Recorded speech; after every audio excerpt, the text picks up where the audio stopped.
Rimulya ay giniit na dapat magkaroon ng sariling salaysay ang Brave 18. Iginiit ni Ombudsman Boy Rimulya na kailangang makapagsumite ng sariling salaysay ang mga dating sundalo.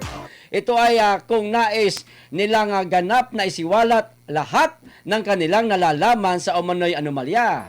Wala pa namang tugon dito ang kampo ni Atty. Baligod. Matatandaan na joint affidavit ang isinumite ng mga dating sundalo noong Pebrero kung saan idinawit nila si Pangulong Bongbong Marcos Jr. at ang iba pang matataas na opisyal ng gobyerno sa umano'y maleta delivery scam, mga partner. Partner, ang ganda ng sinabi nito ni Boying Rimulya para sa akin. May sinabi? Oo. Aba. Ano sinabi niya? Ang sabi niya partner, kailangan daw hiwa-hiwalay. Ayan. Maganda yung sinabi niya para sa kanila. Sa kanila, pabor sa kanila eh. Para sa kanilang kampo. Natural. Yung sa kanya pinuprotektahan. Oo. Bakit kamo? Bakit? Eto. Sige. Kaya nagkaroon ng joint affidavit dyan dahil bawat isa dyan ay nag-uugnay sa kabila. For example, kumbaga, nasa college tayo, may GE tayo ito. Give an example, ito. Halimbawa, ito hong si partner Buds at saka hong si partner PL, kasama ko tong mga to. Magsasalaysay ako ng saganang akin. Pero dahil nandoon ho kayo, kasama ko kayo, may kukwento ko kayo, kaya nga natawag na joint affidavit ito, magko-collaborate doon sa akin sinasabi dahil nandoon kayo. Tama ko ba? Ayan, Yun. Ngayon, ang gusto mangyari ngayon, gumawa kayo ng sarili nyong salaysay. Di para matapos po ito, hayaan nyo ho sa 11, sasabihan ho ni Senator Marcoleta, akin na yung mga salaysay ninyo.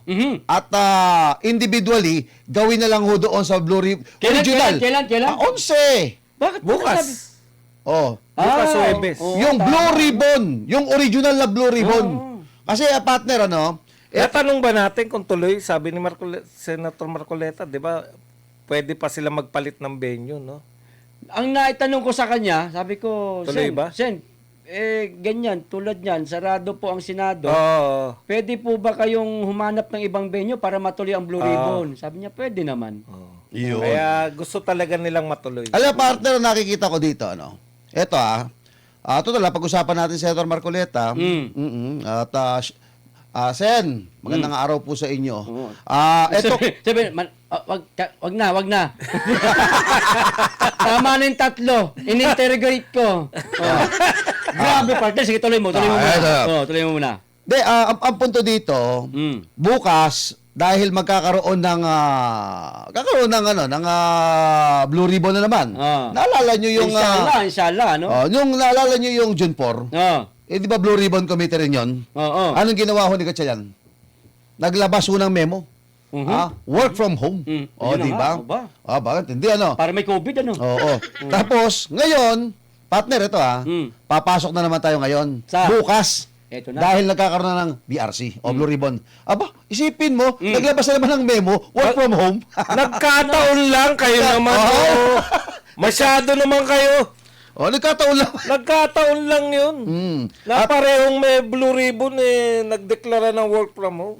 Partner, ito pa nakakatawa. Sarado na natin yung Senado.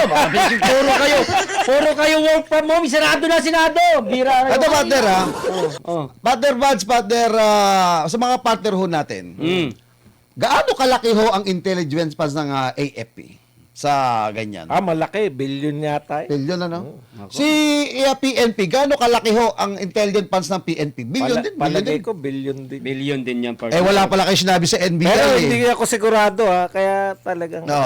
Pero ang NBI ho, hindi ko alam gaano kalaki intelligence funds niya. Pero bakit naunahan ho ng AFP? At ho ng PNP, itong NBI. At mula ho na maupo si... Matibag. Ayan na. Punong-puno ho ng controversial. Ayun. Dapat kung ako dyan, tatanggalin ko muna, masyado ka ng sikat. Alam mo bakit? Tingin sa'yo ng ibang tao kay Matibag, 2.0 ito ni Torre. Baka naman gusto tumakbong senador. Ikaw naman nagkikialam ka Nagpapasikat ka para gusto tumakbong senador Pero, malay mo. ang punto de vista rito, partner, kaya natanong ko, magkano ang intelligence funds ng AFP?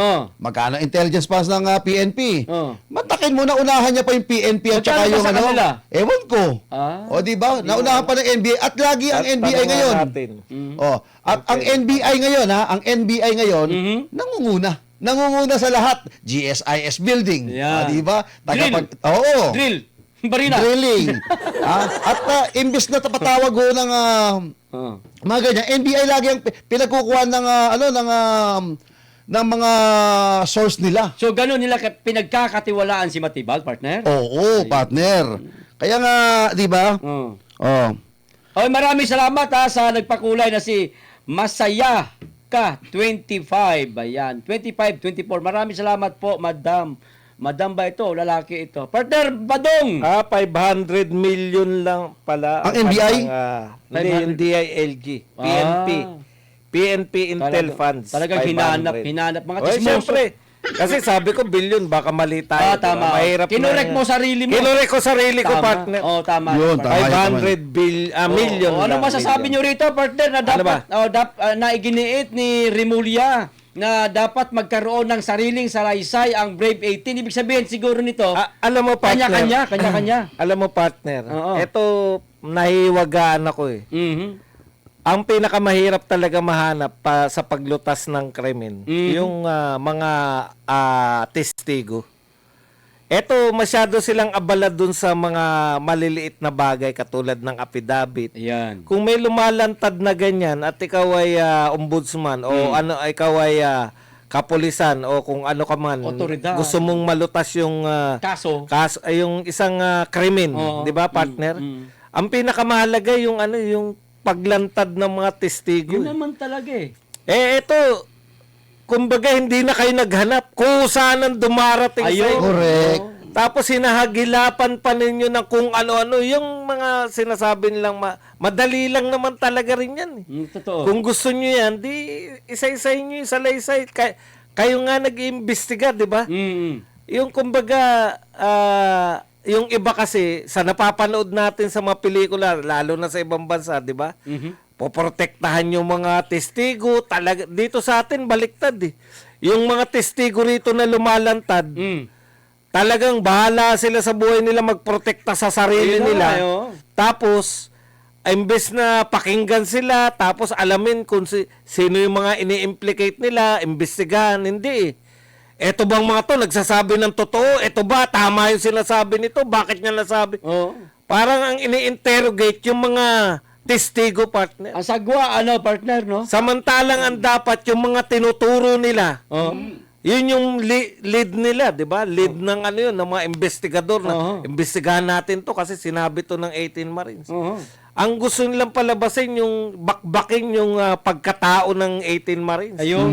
Tawagin silang kargador, tawagin silang mga dishonorably dismissed.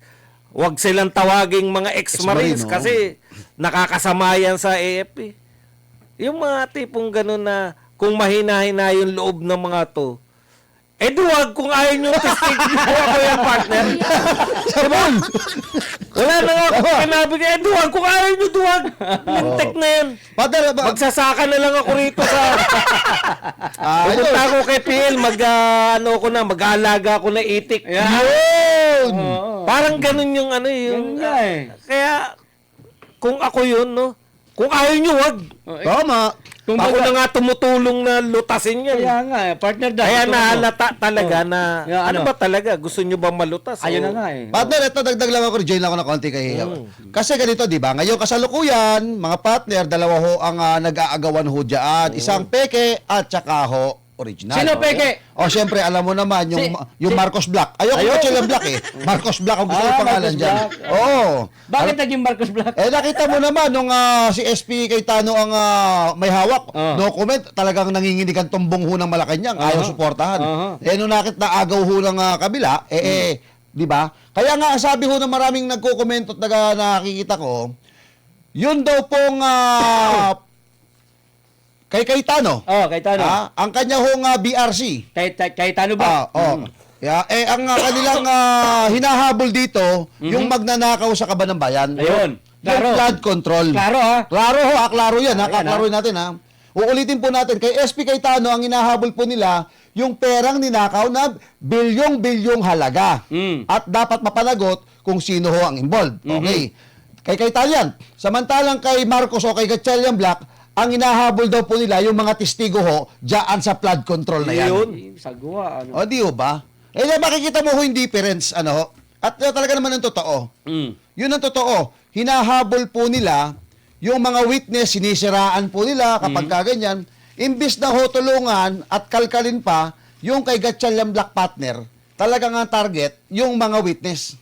Dito po kay Tano, ang target yung dapat yung mapanagot kung sino dapat ang nagnakaw ng kaban ng bayan. Simple-simple lang. Ano natin, dagdagan ko na rin lang sa madaling salita sa Gatchalian Black dito sa Cayetano Black, gusto nilang makasuhan yung mga magnanakaw. Correct. Dito naman sa Gatchalian Black, gusto nilang makasuhan yung mga testigo.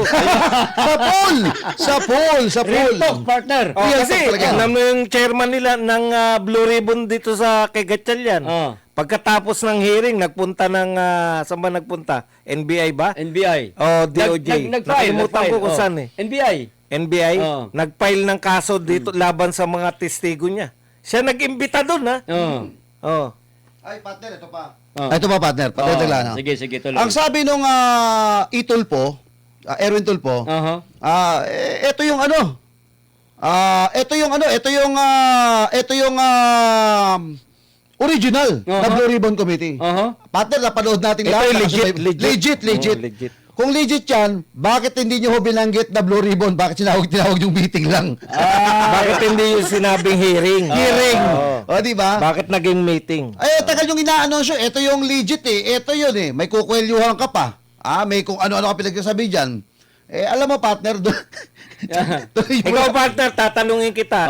Dito sa atin, ikaw ang pinakamatapang. Yan. Sige, banatan mo. Yan ba tunay na katapangan niyang ginagawa ng mga tulpo na yan? Kukwelyuhan kita, bibit-biting kita pala. Kung ikaw pinagsabihan nun, anong gagawin? Alam mo, Hindi, sa tingin mo ba, sa ikaw tingin mo. marami ka nakakaharap na matatapang. Yan. alam mo, ang matapang na tao hindi nagsasalita. Ayun. Ginagawa na lang yan. Ayun. Yan ang Kamukha nung palatandaan. ito kamukha nung ginawa ko doon sa Mr. Erwin Ikaw mismo yan. ako to Mr. Erwin Tulpo. Ito ho, ako magtatanong lang. Ito po form of question ko Wala ko sa ano ito. Batay sa iyong karanasan. Tanong ko lang, sino ho si Emil Bisdak? Hoy! Hindi si Bisdak natin Ano ba yung Emil na yun? Babae, lalaki? Yun yung hinabol ko sa prosecutor's office nung panapanahon na pinagmamayabang ka. Ayun. Siya nga pala, part sa bago may tuloy, basahin ko lang. Sabi ni Noel Labatos, maraming salamat Noel sa pakulay. Gawain niya ng kontrabida. Siraan ang bida, Boss Buds. Ayun. Ayun. Talagang ganun. Okay. Tuloy mo, partner Danchan. Yes, partner, again, ulitin ko ang isang taong matapang, hindi ho yan mabunganga. Ang mga Aksyon agad. ang tulpo nakilala ho sa tapang sa bunganga. Wala pa akong nakitang nasapak ng mga tulpo.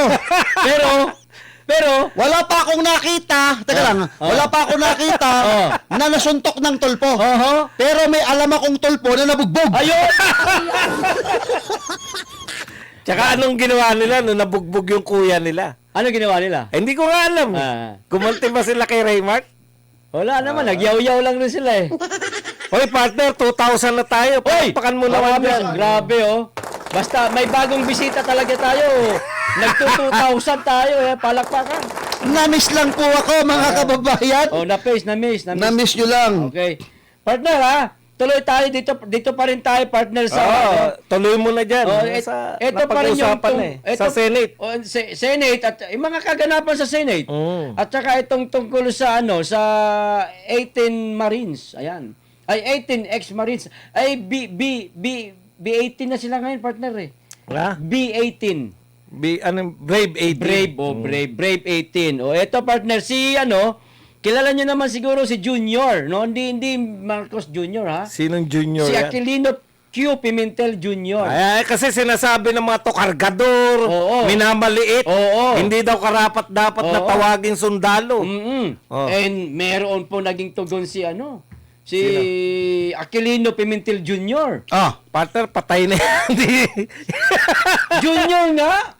Hindi gaya, patay na kaya si Nene Pimentel. Ang ibig sabihin niyan, partner, naglabas si Baligod ng Si Baligod? inawardan. Oo, inawardan pala. Ayan. Nung panahon Oo, ng naman. Senate President Oh. Nene Pimentel. Nene Pimentel, sorry po. Hindi sumagot. Pag Ano? sumagot yan, Hindi, takbuhan na tayo. Kaya nga, nabuhay ang patay. Nagkamali naman ako, partner. Sorry. Eto na, basahin ko na, partner, para Kaya ka nakakagalitan ni Senator Marcoleta. Ayan. Si BMR din, naliko siya, partner. Tignan mo nga yung pecha, May kaya 31, 2000. Kaya nga, late na. Di ko nabasa to, partner. Nga, ito sabi, partner. Ito yung inilabas ni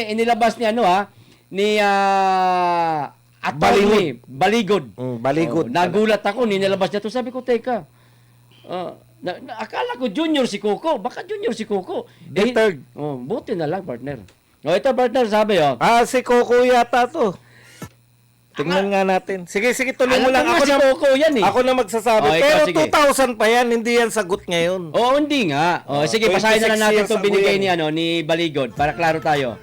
Ito, Corporal Walter Manalansan, Philippine Marines.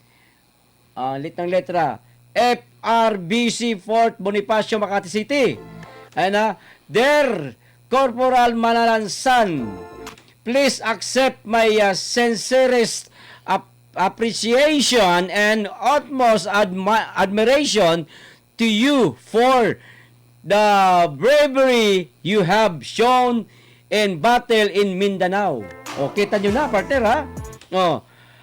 The wounds ang liit ng liit. Ilapit ko nga. Ayan, inflicted on you by those who saw fear and hatred in the South will serve as mementos of pride and courage. These are badges of your unselfish dedication and loyalty to your country. The gallantry you have shown shall not be forgotten. Our countrymen are thankful to you for risking your life for this noble cause. Thank you and God bless. Sincerely, Aquilino Q. Pimentel Jr. O, di ba? Si Nene Pimentel nga yan. Si Nene Pimentel nga. Si Coco Pimentel ay, the third.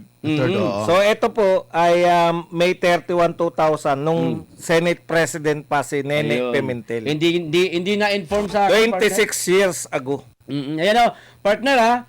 Ano Okay. masabi niyo muna dyan bago tayo lumipat? Okay. Partner, ito lang para sa akin, kung ito hino-honor sila. Yan. Partner, mukhang taliwas doon sa gusto mangyari ngayon ng mga, wag na tawaging ex-marine yung mga yan. Oo. Di ba? Ang punto lang ko dito, pinakita lang ko ito, the respect pinapatunay na bayani etong mga to. Yun lang mensahe po nun. Wala nang iba. Taliwas po sa mga ito na ayaw parang dinidishonor sila dahil nababanggit po doon ng mga ex-marine na ito mga to ay mga yung mga sangkot sa flood control, yung mga amo nila. Nasasaktan kasi sila, partner. Alam mo, pag sinabing Marines ka, kaakibat niyan, Marines kasi ang isa sa pinakatalagang yung, kumbaga, yung pinaka, ang pagkakakilanlan sa kanila ay hindi sila uncorruptible. Sa lahat po, sa lahat, Army, Air Force, iba pa. Talagang yung Marines yung parang, eto talaga, pag sinabi kang Marines, talagang mataas yung nila, pagkilala nila sa honor. Kaya ayaw silang ipatawag na ex-Marines dahil nga mataas ang turing ng mga tao sa Marines. Hindi Marines na lang itawag natin sa kanila. Yung mga tulpo ang nagpauso niyan eh. Tapos sabihin pa na dishonorably dismissed. Kaya ang pangit nung ginawa nila, hindi to si hindi to si pangit na Partner, siguro maganda papagsalitain natin yung mga Marines, yung active Marines. Kasi ay syempre hindi sila po pwede pag yung AFP chief na yung nagsabi na bawal silang tawaging Marines. Hindi ko kontra yung mga active. Ayun. di ba? Oh, syempre. Ano yan chain of command dyan, di ba? Oo, tama. Pag sinabi nung general nila na hindi namin tinuturing na Marines yung mga yan. Dapat wag niyong tawaging Marines. susunod lahat ng mga active. Tama, Eh, tama. parang tama. hindi mo alam yung paano yung mga sundalo talaga tsaka mga kapulisan. Halimbawa, ito. Eh, ganun naman talaga eh. Father, halimbawa. At saka sa ROTC yan, di ba? 11 general orders. Oh, yan. Obey Okay, first oh. before you complete. Yes. Oh, Father, hindi ko lang ito. alam kung pang ilan yun. Sa makatwid, kung may mga ganyang reputasyon na gustong mangyari. Halimbawa, yung reputasyon ng isang tao dismiss kahit may dinidikit na mga aligasyon na ganito. Taga-deliver, kargador. Ayan, Paano, ano na may tatawag ho natin mga kababayan Sa sa isang tao na kondinado at allegedly sa ibang bansa ay mga ill-gotten wealth? Etong tatay ni Marcos. Di wag natin tatawagin na former president or ex-president. Etong si Ferdinand Marcos, Ferdinand Romualdez Marcos Sr. Ano, sa tingin nyo, okay ba yun? Wag natin tawagin. Tama ka ron. Oo, di ba? Diba? Tama ka ron. Oo. Mhm. Wag natin tawagin, di ba? Para patas. Para patas. Kasi, tandaan natin, Hindi nga, kaya nga hindi po pwede. Yung punto mo, hindi po pwedeng hindi tawaging ex-president yun. Ex-president pa rin yun. Kaya sila, yung pinaglalaban nila, hindi nyo kami pwedeng tawaging hindi ex-marines dahil ex-marines talaga kami. Ano pala itatawag sa kanila? Yun naman talaga ang totoo. Eh, bakit ba Di kasi partner. Dinidegrade nga sila eh. Ayaw lang kasi ng Marine siguro, ng AFP rin na alam mo yung ito kasi ang tingin sa kanila ngayon partner parang Hindi bayani. mga peking testigo. Binabahiran nga sila ng dumi para mas lalong hindi sila paniwalaan ng tao bagamat kapani-paniwala lahat ng mga sinasabi nila. Yun. Oo.